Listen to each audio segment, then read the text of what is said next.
Get all your football news as it breaks with Football Flash.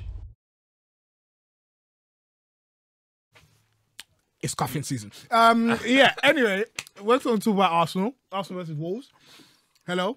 Welcome to FanPark Live. No wonder you got the most Steph pack outfit on. That's me, baby.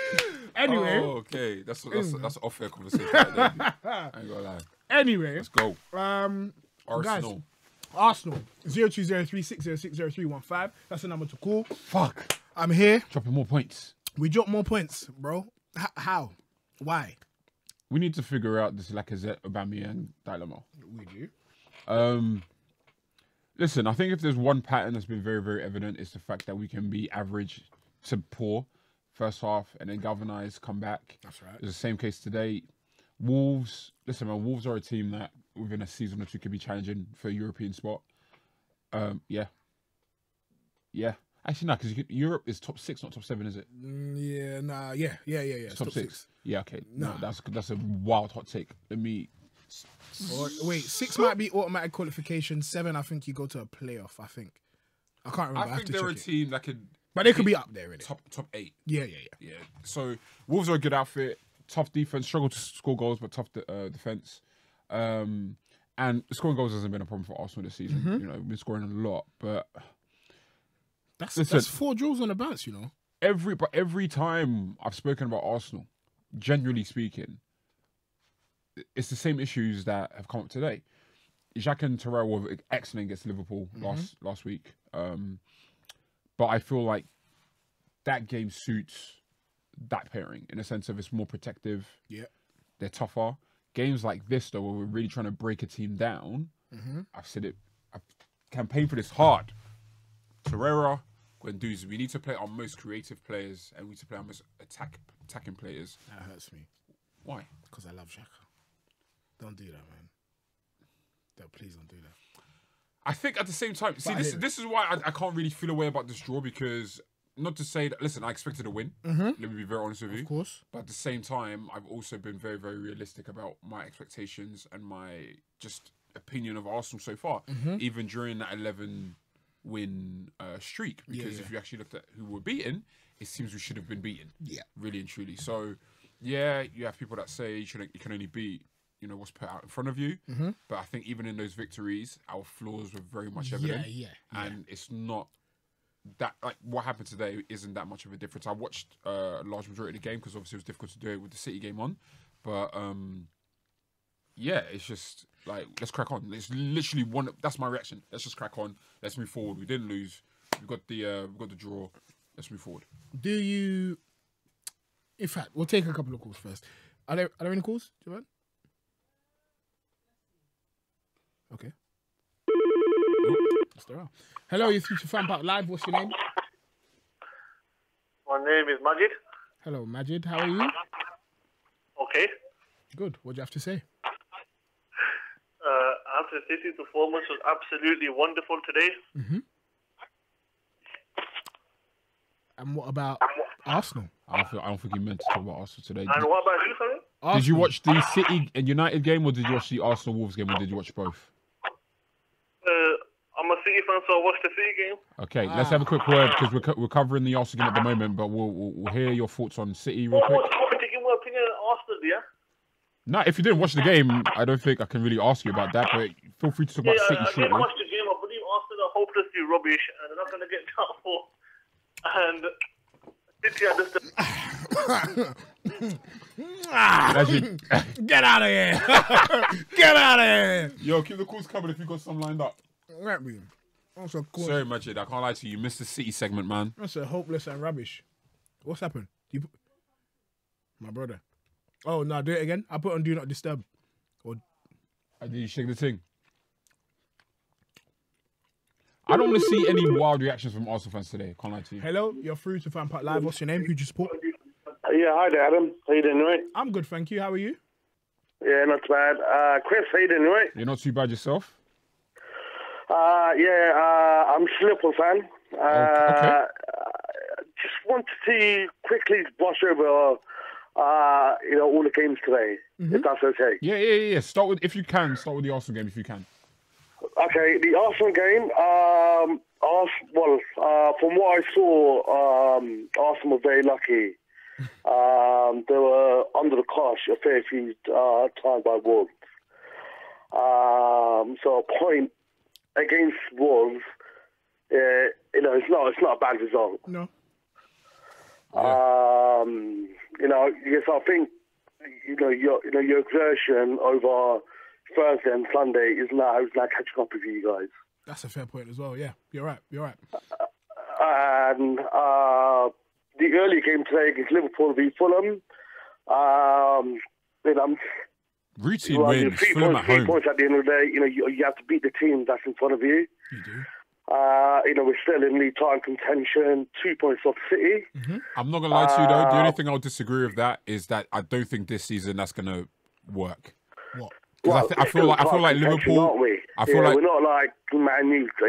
That's 12 points behind them. Yeah, I know, but what I mean by that is I think the difference with this season is I think the difference is going to be literally between the games within that top three, top four, or top six. Yeah, the mini league. Yeah, I think it's the mini league games is what's going to make the difference.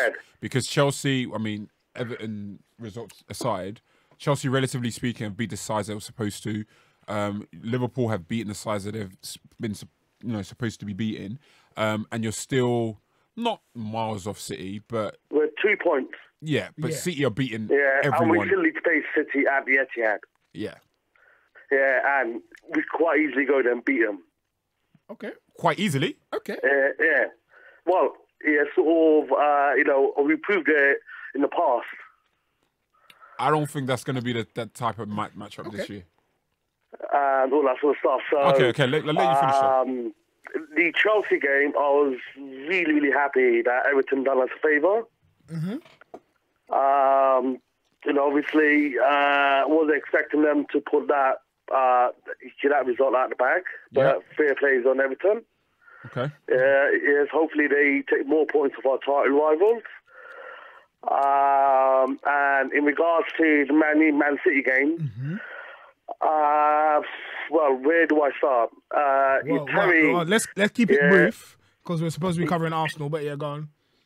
Yeah, Terry, last week, he was discussing how it's just the greatest Man City team in the Premier League era. Mm-hmm. Yeah. How can we say that this is the greatest Premier League team in this era when they're a bunch of cheats? And on that question, we will leave it. Thank you very much. And it's a fair question. It's a fair question. But thank you very much. I think we have a couple of Arsenal fans that want to get on the thing. And this stream is it's meant to be shorter. But thank you. Thank you very much. Hello, you're free to FanPark Live. What's your name? Hello, it's Jay. Hello, Jay. How are you? I came on the fifth official the other week. Oh, yeah, my guy. How you doing? Yeah, I'm good.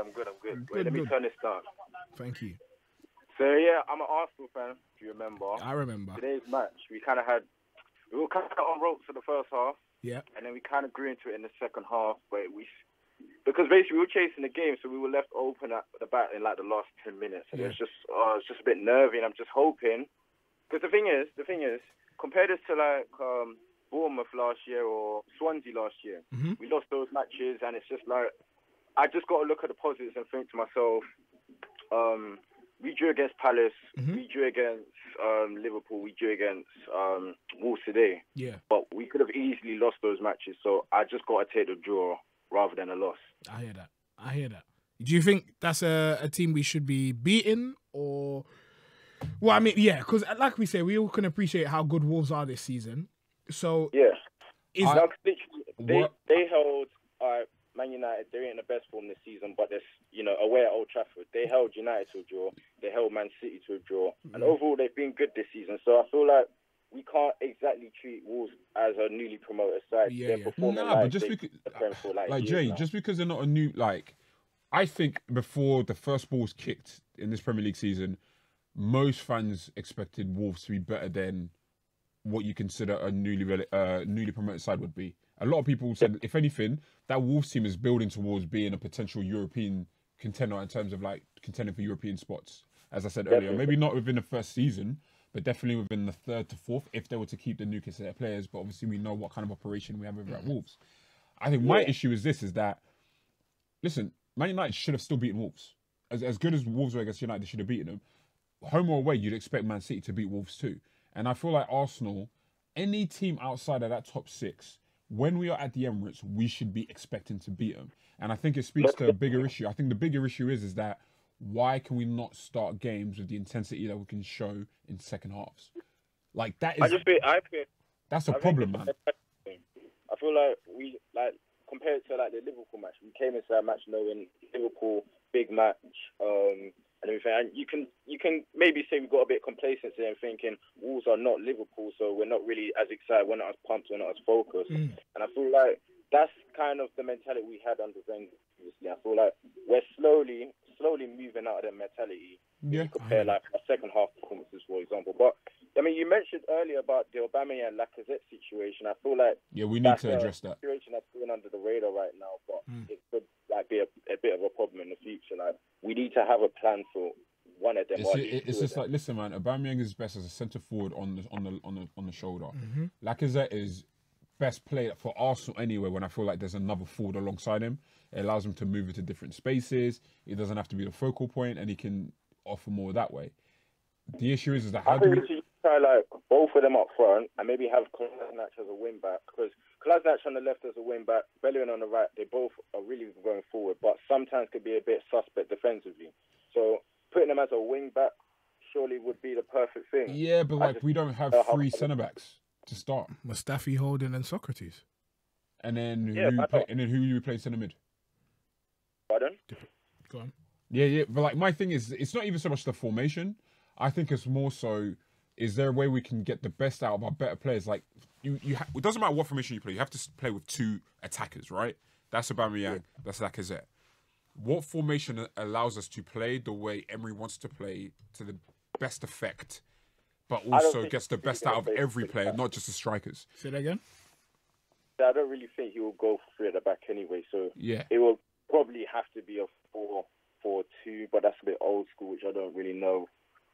It's a sticky one, but it's just you need to sort that situation out, because it's like Aubameyang on the left is so wasted.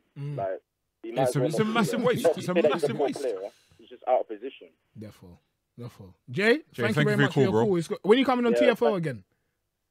Hey, I'll drop you a DM soon on the Instagram, and we'll see if we can sort something out. Love that. Right. It's black excellence right there. Thank you very much. I'll chat to you there, bro. In a bit. Yeah, Aubameyang, Lacazette, it's peak. If I told you, you can only have one. You can only have one, and one's gonna get sold. Who would you choose? Aubameyang. Okay. Because I feel like Aubameyang at his best is better than Lacazette at his best. It's just that Lacazette gives us a bit more of what we need relative to how we play in the final third. I feel like if we play to Aubameyang's strengths, we get a lot more out of him than we get out of Lacazette's playing out to Lacazette's strengths. Because we have creators. I feel like, listen, Reece Nelson, we need to get him back at this club. I'm not going to say as soon as possible, because we don't want to hinder his progress. But I feel like we talk about how much we need a winger. Yeah. He's right there. Like, he's literally right there. And that's not to say that we wasn't smart in sending him over to Germany. I think that was a good move. But if there's one thing that I'm really surprised at, but pleasantly surprised, the fact that, oh, Sam, he can score goals. He isn't just a winger who can take on a man, provide good crosses, because I think he has a really, really good final pass and final cross. Yeah. But it's like, no, he can actually either wing, score goals, and he's decent on set pieces. And I feel like by really giving him an opportunity to do that for us, it allows us to spend our money in defence elsewhere and in central mid. Okay. So I like that. Yeah, if in that situation, I'd rather we focus on Aubameyang, but we have to think about who we have right now, and is there a way we can adapt our system to get more out of Aubameyang, but also not take away from the balance of the team? Yeah. And that's on Emery to figure to out. demonstrate. Do you reckon he's got the tactical nous to figure it? I think he does. It's just whether he executes, whether he wants to do it. He's still playing Aubameyang on the left wing. But it's just like, I don't feel like going forward or in any other area of the game, he gives us what we should want from the approach that it seems that Arsenal have. He doesn't create. His defending is so-so. Like, he tracks back reasonably okay. Just in name only. Do you know what I mean? Like, it's just more like by default. Yeah. And he's not. It doesn't seem as clinical. I feel like the thing with poacher-like strikers, a lot of it is instinctual. A lot of it is muscle memory. A lot of your movements are things that are not premeditated. It's different when you're playing out wide. That's not to say you can't score goals from out wide. No, it's like learning a new position essentially. Yeah, it's just like now my timing on my runs, the way I direct myself, the feints, it's got to be different. It's a different and thing. possibly where you even find yourself facing the goal when the chance comes to you anyway. That's why even Cristiano Ronaldo, even though now he plays more, well, I think he's kind of reverted back to a little bit more of a wing at Juventus, but that's why definitely towards the last few years at Real Madrid, he seemed more like of a number 9, but he was still kind of playing off. He wasn't a focal point. But it took a while for him to be able to adapt as well. So you couldn't just stick him up front. He was scoring goals from the left wing. That's right. Whenever you played him as the focal point number 9, he didn't play as well for Real Madrid or Portugal. It's like that, but in reverse for Aubameyang. Like this guy, you play him up front, you provide him service. Like you'll score more goals than Lacazette, like easily. Yeah, 100%. But it's can we get the build up, the creativity, all of that around him, and I feel like implementing players like Nelson, obviously keeping Ozil in there, maybe another wide player. I don't know, but it's time. Like I'm not rushed about this. Javern, what we saying? We're taking one last call. We are. Hello, you're free to FanPark Live. What's your name? Imran. Hello. Yes, Imran. Let's finish off on a strong one. What are your thoughts on the Arsenal game? We want to talk about Arsenal right now. Yeah, I'm an Arsenal fan. Dope. Okay. What do you think about the game? Yeah. Today I was watching the game and I was really, I think we played really bad today because it was just like we didn't have the same intensity as we did in the Liverpool game. Yeah. And I think it took us ages to get our first shot on target. I think it was in the second half. And usually we play better in the second half, but this time we didn't really play that well even in the second half. But then I would just keep on praying that we at least get a draw, and then we finally did with Mkhitaryan's goal. So I was happy with that. But I think against Wolves we really should be beating them, because I know they've been quite good this season, but any team outside the top 6, if we want to be like a top 4 team again, we need to beat them teams. And also the Aubameyang and Lacazette situation, I think you're right, Aubameyang's not really a good winger because he hasn't got the dribbling skills to take players on. He's more of a striker that takes people on with his pace, and he's a clinical finisher. So I think we should play Aubameyang as a striker, and we should play Lacazette as a striker as well, with 2 cams, with Ozil or Mkhitaryan and Iwobi. Yes. And then we can have 2 CDMs with Guendouzi and Torreira or Xhaka, and then Monreal, Socrates, Holding, Bellerin and Leno. It makes sense. It's just like, if you don't have wingers that should be starting for you, don't play wingers. Yeah. No, but do you know the 2 camps? No. I'm with you 100%. Listen, so they can kind of play as wingers. Listen, I'm with you. It's going back to our conversation about David Silva and what I meant when I said he was doing this from early.